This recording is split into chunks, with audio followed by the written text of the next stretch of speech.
Welcome to Channel Everything News because this is the 1930s and we only have one channel. I'm your anchor, Hank Anchorman. I'm David Hyde, your on-the-scene reporter. I'm Robert Windsor, your meteorologist. And here's a word from our sponsors. Hey, Devin, have you ever wanted a really fresh-tasting thing in your throat? I have, Michael. Well, do I have to think for you? It's a fresh Camel Smith cigarette.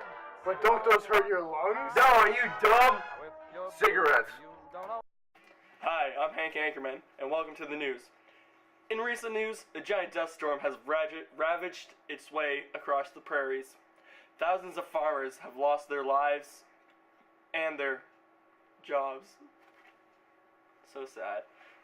In other news, food prices have skyrocketed because farms are being destroyed. Farmers cannot produce the good, delicious food that we know and love.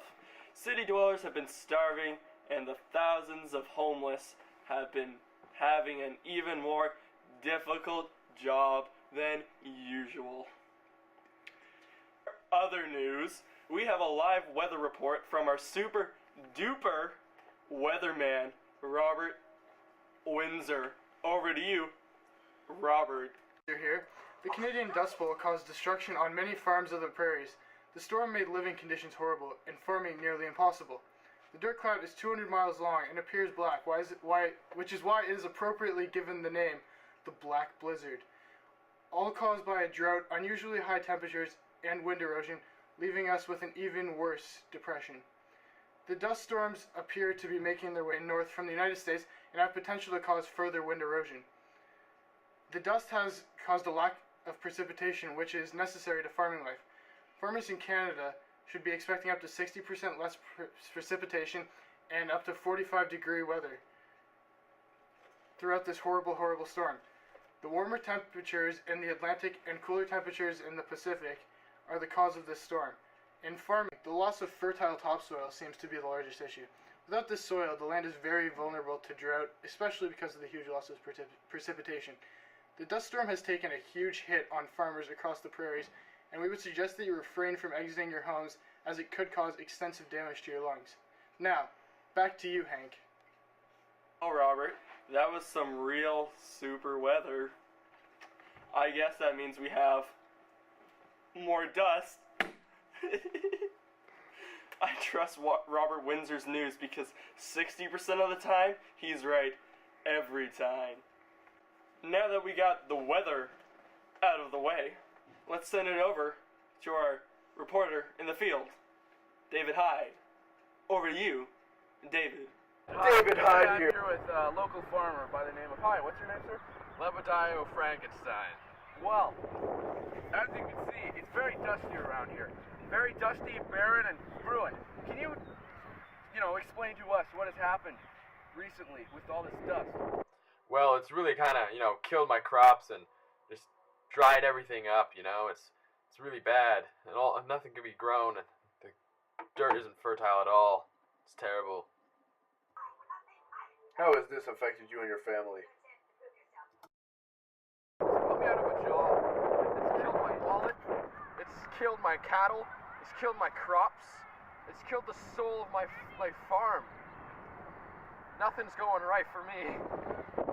You do realize that if you employed proper dryland farming techniques, this could have went a lot better, right? I really just didn't know that. I'm just a humble farmer that, grows wheat in the summer. Kind of just has the regular life. I don't know many fancy farming techniques. Well, would you mind showing us some of your destroyed, ravished, and murdered crops? Of course. As you can see, there's not much left to grow.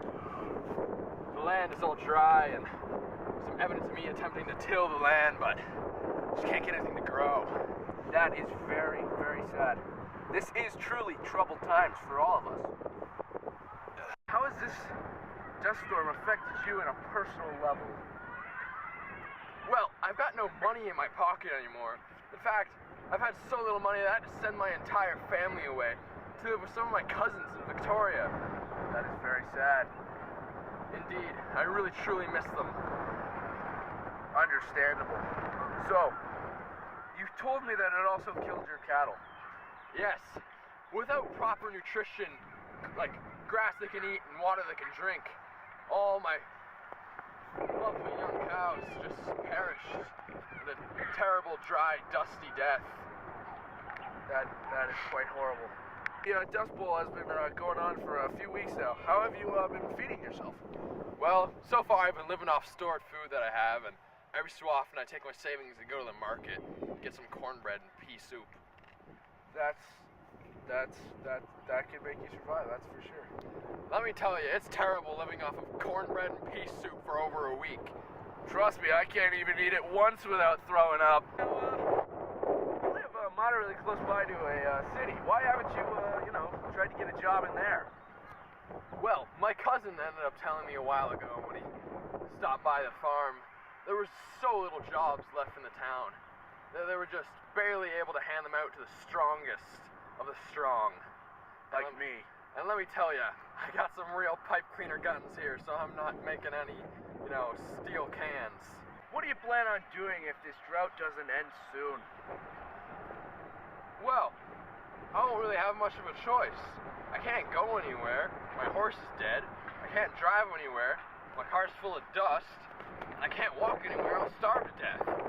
I'm just gonna have to sit on my farm and hopefully wait it out and probably starve to death. That is very... Well, it truly is very tragic around here, and a lot of the other parts of the country and the United States. Well, I wish you luck, Ledabaya O'Frankenstein. Thank you, Mr. Hyde. Back to you, Hank. Like it's pretty dusty out there. With that, we will conclude our news broadcast. Good night, all of Canada, because we are literally the only news station.